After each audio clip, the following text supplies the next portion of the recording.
Hello, everybody. This is your professional diploma in digital marketing and SEO.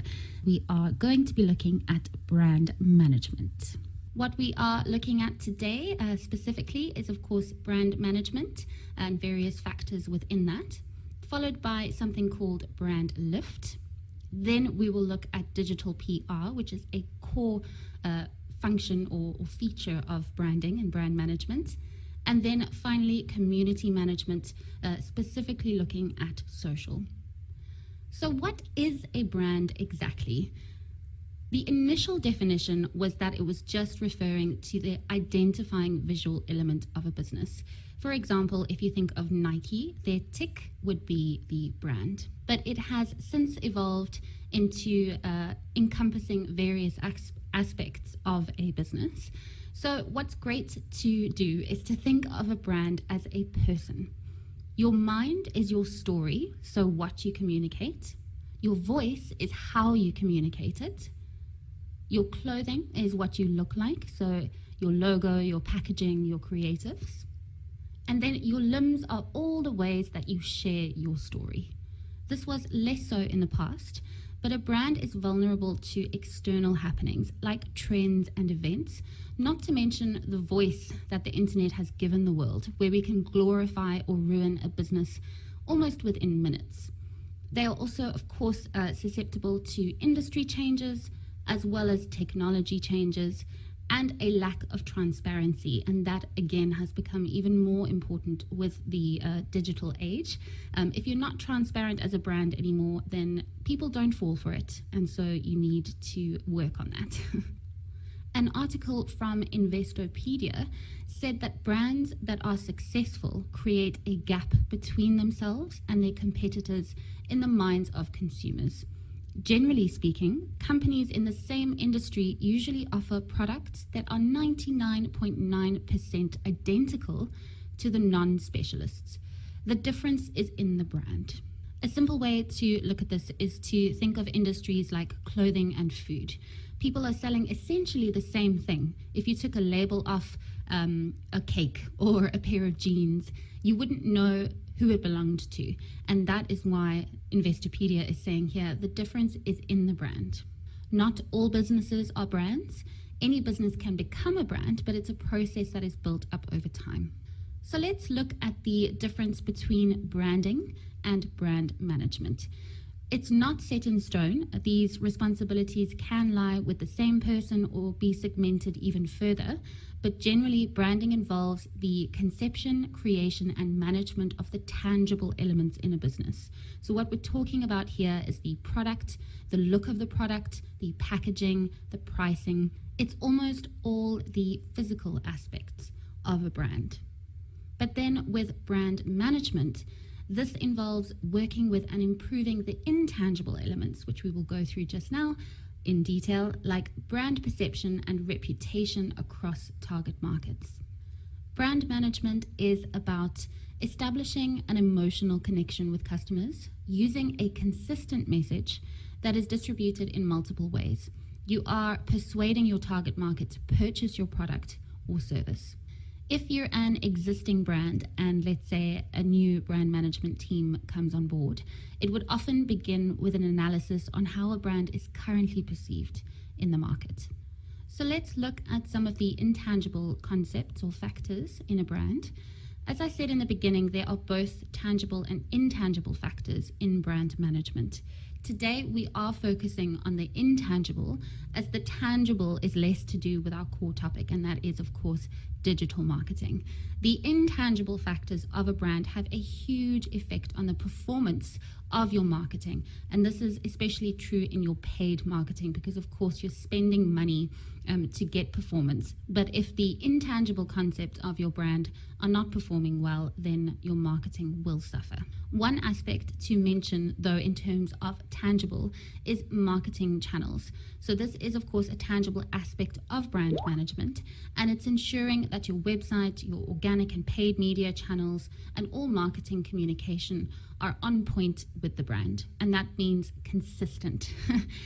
You can also, or you would also then have templates or shared assets that you would have to manage and make sure your team can access.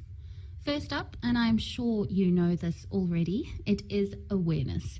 We have spoken about this before, and through the course so far, we have touched on many of the aspects of branding, such as responsive sites, buyer personas and target markets, customer journeys, email communication, etc. For obvious reasons, awareness is the stepping stone to building a brand. Brand awareness is about how well your target audience is familiar with or recognizes your brand. At this point, your brand is literally, we're referring to your clothing, so your logo, your physical identity. You want people to know you by your clothing. There are two key parts to awareness or brand awareness, and that is recall and recognition. Recall is basically familiarity. We're going to look at the differences. With brand recall, it is the ability of consumers to spontaneously remember a brand's name when viewing similar products. So brand recall is where you don't have to see the brand to be able to think of it. If we look at brand recognition, this is when consumers can identify a brand upon coming into contact with it. For example, seeing an ad or packaging on a shelf. So in this case, they only are aware of you or recognize you when they're actually physically seeing your brand. Brand recall is the superior factor in brand awareness. You want people to be able to think of you spontaneously when they're viewing similar products, not only when they're actually seeing your brand. Then next up, we have value. And this is referring to the perceived value of the brand by consumers. The more someone values something, the more they are willing to pay for it. We've spoken about this before when we discussed sales psychology. As much as perceived value is intangible, there are some tangible results that you can see as a result of brand value. They are product or service expansion. Higher prices could be implemented because, of course, they're valuing you more. Higher stock price if you are that size and you are on the stock exchange. And then overall growth, because of course, if people are valuing you, if your perceived value is high, then that generally does mean more revenue. And with more revenue, you can achieve more. Then the third intangible factor is loyalty. Now, loyalty is a result of a high brand value, or as we've been calling it, it's retention. As I've said before, marketing is really only there to add on to the results that your customer service department produce. It's not a main factor in retention or loyalty, but it can definitely assist. An example of a service or something that you would do to boost loyalty would be to have, let's say, social media channels as a customer service platform and employing community managers to handle the interactions and escalate complaints from your consumers. We will be talking about this a bit later, but that is a good example. When it comes to measuring brand awareness, we have covered this previously, so we won't spend too much time on it now. But to recap, the methods to measure brand awareness would be surveys, website traffic, your paid media metrics such as ad recall, which again are only available within certain platforms, earned media value, so that is talking about any print, traditional marketing that you do, as well as any digital content marketing. Your external links, so who is linking back to you? Who is valuing enough or thinking that your content is of a high quality to be able to share it, either on social, on a blog post, on an article, etc. And brand search volume. Of course, you want to be seeing this increasing over time, especially if you're running some campaigns. It's different to website traffic. This is referring to overall website traffic. You could then segment it by organic versus paid, just to see which or where your traffic is coming from, and the traffic that is coming from your campaigns. There are many opinions on whether you can actually measure the impact that awareness has on return on investment, so the bottom line. But in many business cases, it really is just a matter of accepting that people who become aware of you may purchase from you, And then with additional strategies, you direct as many of those people as possible to the final goal. So you're bringing them further down the funnel. Something we have not covered in detail is surveys, and that is a very valuable way of getting feedback in terms of seeing how people perceive your brand. There are many different options, but first up, did you know that we have something called a response bias? This is a term for a wide range of tendencies for people to respond inaccurately or falsely to questions. It's not something that they do on purpose or they choose to do, it's completely subconscious. But what they found is that this is prevalent in structured interviews or surveys. So it's something good to be aware of. There is also something called the question order bias. And this is where someone may react differently to questions based on the order in which they appear, which I find fascinating. There's obviously a lot of information or a lot more information on this, and I encourage you to have a look at it. It is very interesting stuff. There are ways to combat this bias, namely randomizing the order of your questions. So that is something to do with your surveys. Or you could group them into topics which appear in a logical order. And I don't know the science or the idea of all behind it, but these are proven ways to combat this bias. First up, if you are going to be sending out a survey to customers yourself, there are various do's and don'ts to consider when compiling your questions. You should definitely know what your objective is for the survey and tell your respondents as well. When you're communicating with them, hi Sarah, we have this 2-minute survey that is trying to achieve how you feel about our X product. So you tell them exactly what the objective is of that survey. You should optimize your form, so your survey, for usability. We have spoken about this before. It's really about keeping it simple. Think about people who may be completing this survey on mobile, for example. You should also keep your questions short and to the point. And a good strategy is to offer multiple choice answers plus an optional text box. So people can choose an option from the multiple choice answers, as well as provide optional feedback. And this can be a really great way to get information that you didn't actually ask for. If you can, incentivize people to complete the survey, offer them a discount, free delivery, a free ebook, something of value to them, of course. And then use your other touch points to get answers. If you are on the phone a lot with customers, use that face-to-face, at events, etc. It's not just for digital. Moving to the don'ts. Don't ask too many questions. A survey by SurveyMonkey determined that people will stop a survey after 7 minutes, so please do bear this in mind. If you want to ask more questions, you need to try and keep the answers simpler, so yes or no. But if you are looking for more info, so more detailed responses, perhaps ask less questions, but then prompt to provide more feedback. Likewise, don't ask multiple questions in a question. For example, have you ever heard about our brand? And if so, where did you hear about us? And what was the format? That is a pretty confusing question. I think it's also very important not to keep all your questions on your brand. Ask them for details about themselves as people, because this could actually provide actionable information for marketing and content strategies, packaging and pricing, customer service, and more. Looking at some survey tools now, and these are not free, although there are free trial options mostly.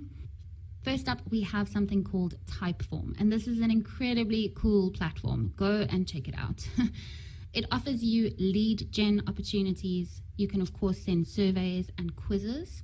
And there is an online shop feature, as in you use Typeform to enable your site to be an e-commerce site. In terms of survey designs and options, this is actually incredibly advanced, and I think for that reason it is the most expensive out of these options that we're going through, but definitely check it out. Then there is something called SurveyMonkey. We have spoken about this before. It is a simpler option. You do have free and premium versions, like I said. With the premium versions, you basically don't have to have the logo on all of them. You get access to more metrics, a higher volume of surveys that can be sent out. So it really is worth it. And then we also have Hotjar, which I have used. I've used all of them except for Typeform. Hotjar and SurveyMonkey are fantastic. Hotjar is not just a survey tool. They also provide specialized web services so that you can better understand how people interact with your site and which visual elements are being looked at most. And how they do this is by heat mapping and recording a screen, as it's navigating through, not recording your screen, if that makes sense, but they do track the movement within your site and then can give you some incredible insights. Then really surveys on steroids is something called a brand lift survey. Brand lift surveys are specifically geared to digital marketing, with Google saying that brand lift is the direct impact your ads are having on the perception and behaviors throughout the consumer journey. A brand lift survey is really only available with TrueView video campaigns, so video specifically. How it works is that throughout the survey, a control group of people who have not seen your ads will be created. Google actually intentionally blocks these people from seeing your ads. Then the groups, so the group that didn't see your ad and the group that did, they both sent the survey and they are then compared, and you're provided with the brand lift percentage that can be attributed to your video content.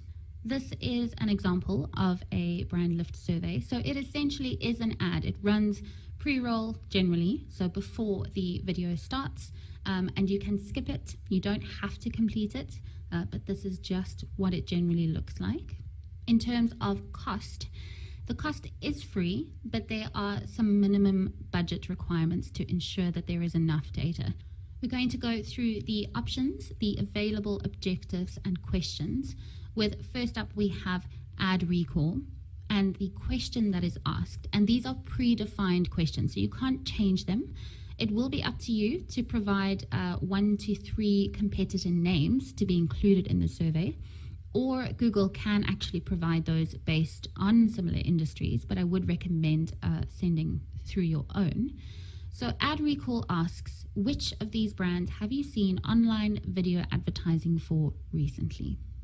Then if you're wanting to focus on awareness, the question that would be asked is, which of these brands have you heard of? If you're looking at consideration, the question is, which of these brands would you consider purchasing? Then there is favorability, and the question there is, for which of the following brands do you have a positive opinion? And then finally, you have something called purchase intent. And the question is, next time you have to choose from the following. Which one are you most likely to choose? It is harder to get feedback on purchase intent and favorability in terms of volume as well. So to make it statistically significant, as in you can trust this data. It's not too little, to base, or it's not an assumption. When it comes to results, along with the answers of the questions to the questions and the demographic and psychographic details of the respondents, and this is of course just based on what Google has on each person. Google also looks at any uplift in organic searches across search and YouTube and sees whether they can be attributed to the advertising that you're doing on YouTube. To do the survey, you need to contact a Google rep who will then set it all up for you based on the information that you have provided. A new development or recent development is Google is now allowing you to run continuous brand lift surveys. So before they were time-based or campaign-based. And you can actually also see reporting in real time. So you don't have to wait until the end of the survey to receive the results. This is called version 2.0, and with 1.0, as I mentioned, you receive the results at the end of the survey and they run for a specific period. Then we have something on Facebook, and they also have Facebook brand lift tests. There are several. You have conversions, and this is where you measure the impact your advertising has on conversion-related objectives. Brand, which is the lift of Facebook advertising for brand awareness objectives. Cross-publisher is where you can determine the lift of both your Facebook advertising and another publisher's advertising in the same test. This is referring to comparing you essentially to a similar business. Next up is digital PR. It's an evolution of traditional PR, and it has become a core part of building and maintaining brand awareness and perception. What is PR exactly? Well, it stands for public relations, and it is about managing the message of the brand that is delivered to the public and finding ways to generate positive publicity among them. The PR's job is to enhance a brand's image and do damage control when needed. So this is really, well, to simplify it maybe a bit too much, this is content advertised at scale using quite different means to what we would when it comes to marketing. So whereas traditional PR achieved their objectives by using print publications, events, radio, and fostering partnerships with people, journalists, influencers, investors, and business owners, social media has changed the way in which PR firms and people need to engage with the public. The size and instant nature of social media and the voracious way in which we consume content means a much higher reach and faster rate of things going positively or negatively. If you think about something that's gone viral, how quickly does it go viral? And how quickly are there thousands and thousands of shares before it gets to hundreds of thousands, etc.? The same kind of thing can happen with a brand. Someone complains, it's quite a significant complaint, people share it, and suddenly it has huge traction and needs to be dealt with, super urgently. Essentially, a message becomes much harder to control. Tone and authenticity are much more important than before. Digital PR relies on various channels and strategies to achieve its objectives of increasing awareness and reputation.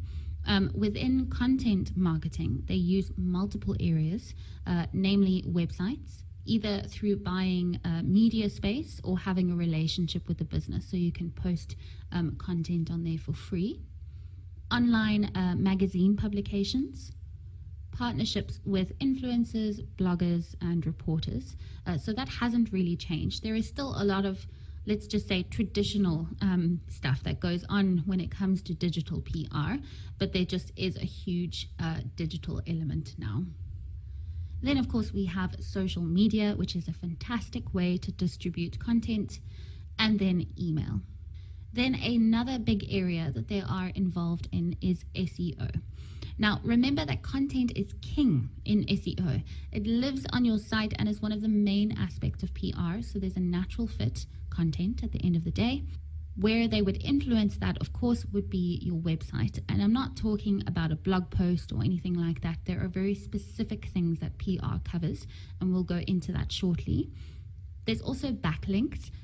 This has a huge positive impact on SEO, especially if all the sites or publications that are linking back to your site are of a high quality, and that is part of the kind of daily grind of someone in PR.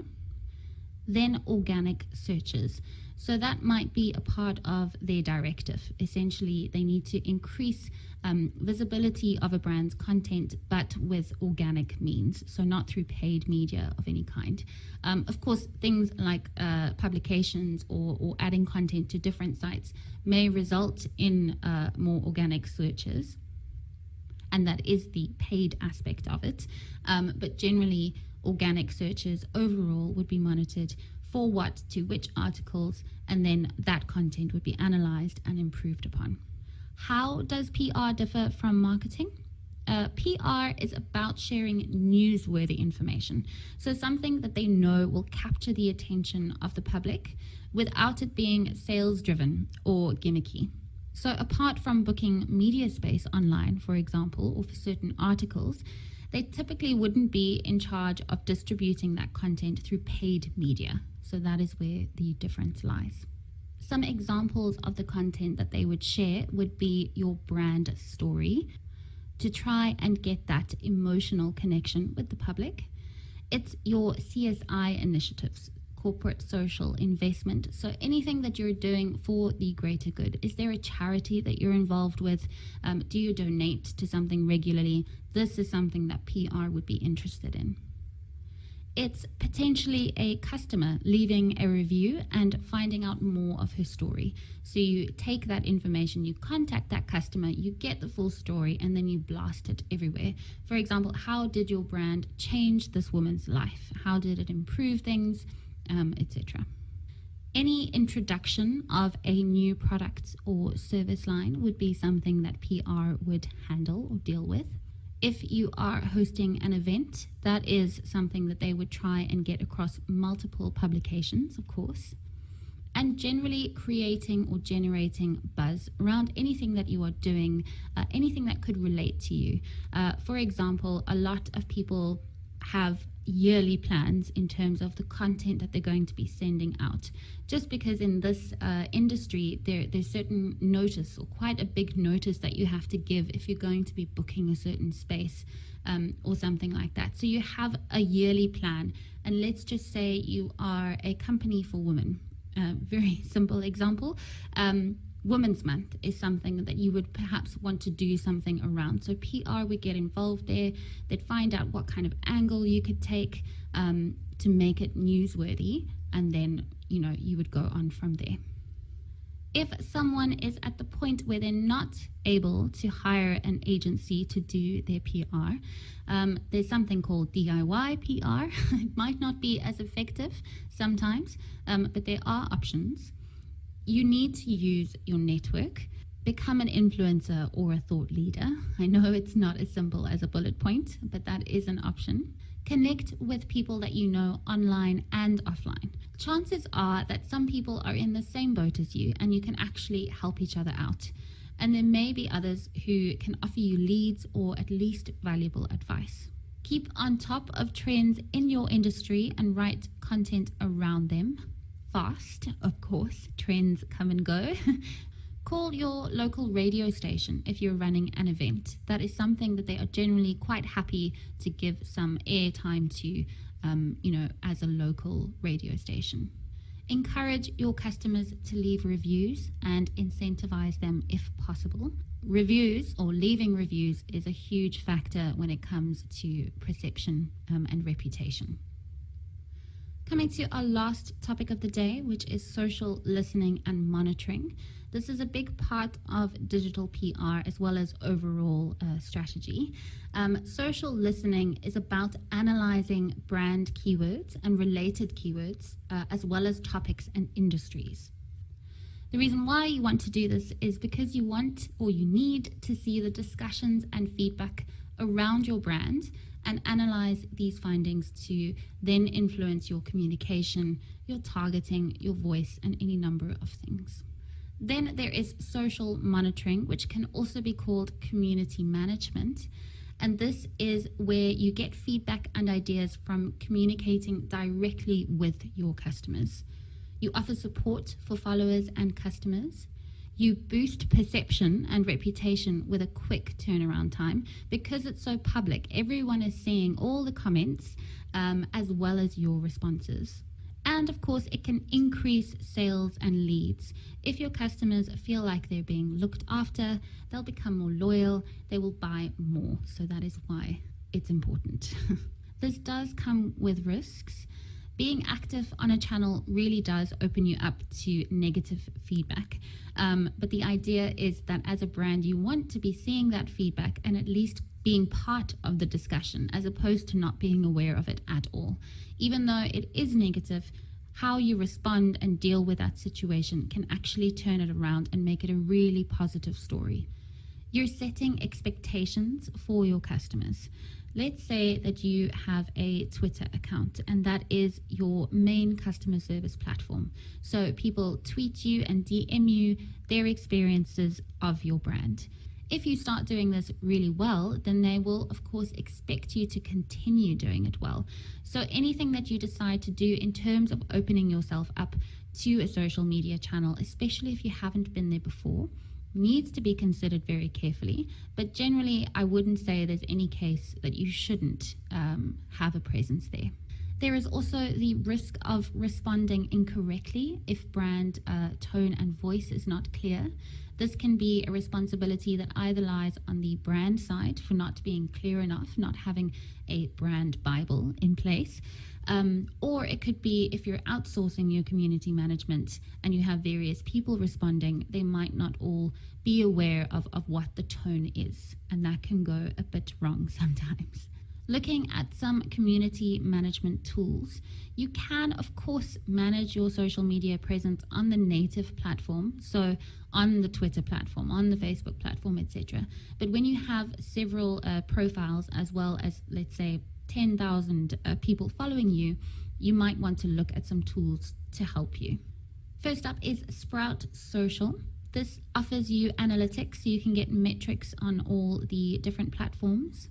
With engagement, what this does is it essentially pulls all of the different mentions of you into one inbox. So you're not missing anything. You can deal with it via one inbox on their dashboard. There is also a publishing feature, so you can plan, create, and deliver that content through the Sprout Social platform. And then there is social media listening as well. So it's a social media monitoring and listening tool. There is a free trial, but then it starts from $149 per month. It is on the high end of the scale when it comes to a tool like this. So then we have HubSpot, and HubSpot is also fantastic. They are a content publisher, so you can do the same thing as Sprout. You can create campaigns within HubSpot, and there are a range of additional tools with HubSpot in general, as there are with Sprout. But we're just sticking to social media for now. There is scheduling, so you can schedule your posts so you don't have to worry about that, if you're busy or something's happening. And then social listening as well. The starter options are from $50 a month, so you can see there's quite a major price difference between HubSpot and Sprout. Although I need to specify this is a starter option, so you would only have one user, but I think it starts from 10 different social media profiles. Then there is Hootsuite, which I have worked with quite extensively. You can schedule things here. Monitoring is of course an option. Content curation, analytics, so they provide analytics on your social data, and you can create campaigns. The starter options are from $29 a month, so that is something to look at if your budget is quite low. Huge congratulations on completing lesson 2. Well done. Thank you guys so much. I will see you very soon for lesson 3. Bye.